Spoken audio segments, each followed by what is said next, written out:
नमस्कार, राम राम जी, जय माता दी।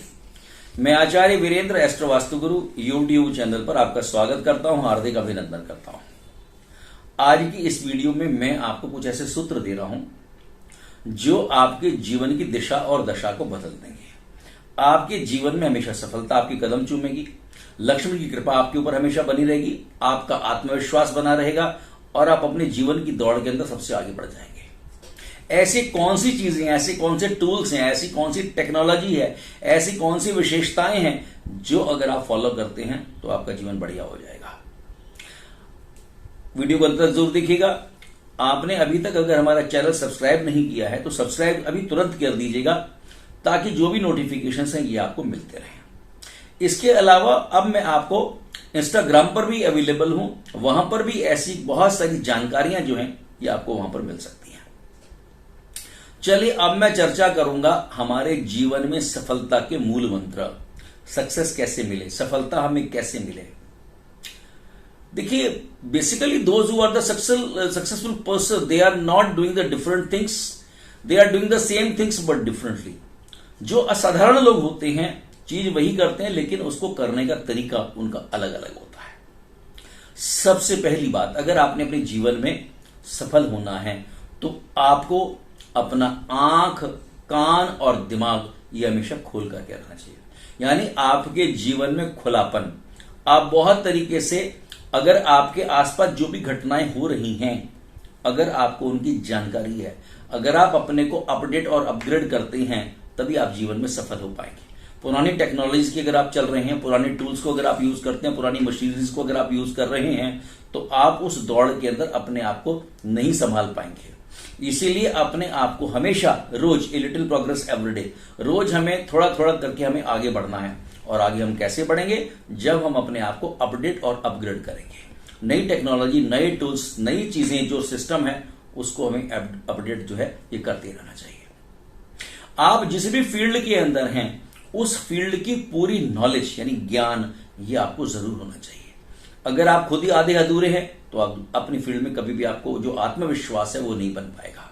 इसलिए जिस फील्ड में आप हैं उस फील्ड की, वहां के जो भी विषय हैं, उन विषयों की पूरी जानकारी ये आपको होना चाहिए। किताबी ज्ञान होना एक बात है, लेकिन किताबी ज्ञान के साथ साथ जीवन के प्रति जो सकारात्मक दृष्टिकोण है, जो पॉजिटिव एटीट्यूड है, ये बड़ा जरूरी है। कुछ लोग पढ़े हुए होते हैं, कुछ लोग बुढ़े हुए होते हैं। It doesn't matter whether the formal और अनफॉर्मल एजुकेशन, आप कॉलेज गए हैं, आप यूनिवर्सिटी गए हैं, ये मैटर नहीं करता। लेकिन आपको दुनिया का कितना ज्ञान है, आपके अंदर कितनी व्यवहार कुशलता है, आप किस प्रकार से अपने को रख पाते हैं, ये बड़ा इंपॉर्टेंट है। आप पढ़ तो लिए, किताबी ज्ञान तो आपको हो गया, लेकिन व्यवहारिक ज्ञान आपको नहीं है। इसके लिए भी आपको प्रयास ही करना चाहिए। इसके अलावा जो भी आपने अपने जीवन में पैसा बचाया है और कमाया है, उसको हम बोलते हैं संचित धन। जो भी आपके पास रिजर्व फंड पड़े हुए हैं, पैसा आया और सारा हमने खर्च कर दिया।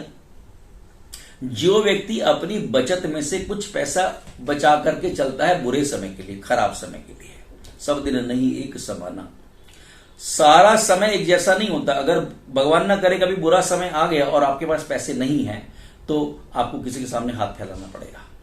तो भगवान से प्रार्थना करें ऐसा समय कभी ना आए। और चींटी भी देखिए, चींटी बरसात से पहले एक एक गेहूं का दाना, चीनी का दाना, दाल का दाना लेकर के अपने बिल के अंदर उठा करके रखती है। क्यों? बारिश आएगी, खाने के लिए कुछ मिलेगा नहीं। तो ऐसे समय में, ऐसे दुर्भिक्ष के अंदर, ऐसे वर्षा के समय के अंदर, ऐसे कठिन परिस्थिति के अंदर वो अन्न उसके काम आता है। हम चींटी से ये सीखते हैं। तो ऐसे ही हम अपने जीवन में जो भी धन कमाते हैं उसको पूरा का पूरा खर्च ना करें अपने खराब समय के लिए। कभी ऐसा समय जब हम नहीं कमा पा रहे हैं तो वो धन हमारे लिए बड़ा काम आता है। तो जिस व्यक्ति के अंदर ये गुण है वो हमेशा आगे बढ़ता है। इसके बाद है आत्मविश्वास, कॉन्फिडेंस लेवल। हर परिस्थिति के अंदर हम सामान्य रहें और अच्छी और बुरी परिस्थिति जैसी भी है, अगर हम उसको सही तरीके से मेंटेन करते हैं तो हमारे लिए जीवन जो सामान्य की तरह हो जाता है। हर परिस्थिति के अंदर हमारा आत्मविश्वास इतना होना चाहिए कि जो कुछ भी हो रहा है मैं उस परिस्थिति को बदलने का प्रयास करूंगा। इतना आत्मविश्वास ये हमारे जीवन के अंदर होना चाहिए। और उसके बाद है परिश्रमी होना। अब देखिए, परिश्रमी को हम किस तरीके से डिफाइन करते हैं, हार्ड वर्क या स्मार्ट वर्क। जो रिक्शा चलाता है जो सड़क पर पत्थर तोड़ता है, जो खुदाई का काम करता है, वो भी परिश्रमी है। और जो एयर कंडीशन में बैठ करके फाइलों को देखता है, साइन करता है, वो भी मेहनत करता है। अब ये परिश्रम जो है वास्तव में व्यक्ति के हिसाब से अलग अलग सबके लिए मायने रखता है। तो हार्ड वर्क है कि स्मार्ट वर्क है, ये बड़ा इंपॉर्टेंट है। लेकिन जिस भी फील्ड के अंदर हम हैं उसमें हमें परिश्रम करना ही होगा, मेहनत करना ही होगा। लेकिन परिश्रम भी कैसा है? It should be in right direction. सही दिशा के अंदर किया गया जो परिश्रम है वही फल देता है। अगर हम गलत दिशा में परिश्रम करते हैं, गलत दिशा के अंदर हमारी मेहनत होती है तो व्यर्थ हो जाती है।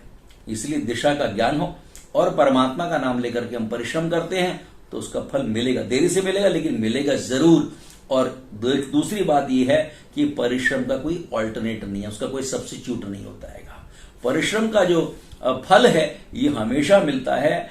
और आपको जीवन के अंदर कभी भी जो है ना, जब आप मेहनत करेंगे तो हमें पता होता है कि हम एक्चुअल क्या है। हमारा जो इवेल्युएशन है जो हम करते हैं, सेल्फ एनालिसिस की जब हम बात करते हैं तो परिश्रम करने से पता चलता है। इन सूत्रों को आप अपने जीवन में धारने का प्रयास कीजिएगा, आप देखेंगे कैसे आपकी जीवन की दिशा और दशा ये जरूर बदलती है। नमस्कार, राम राम जी।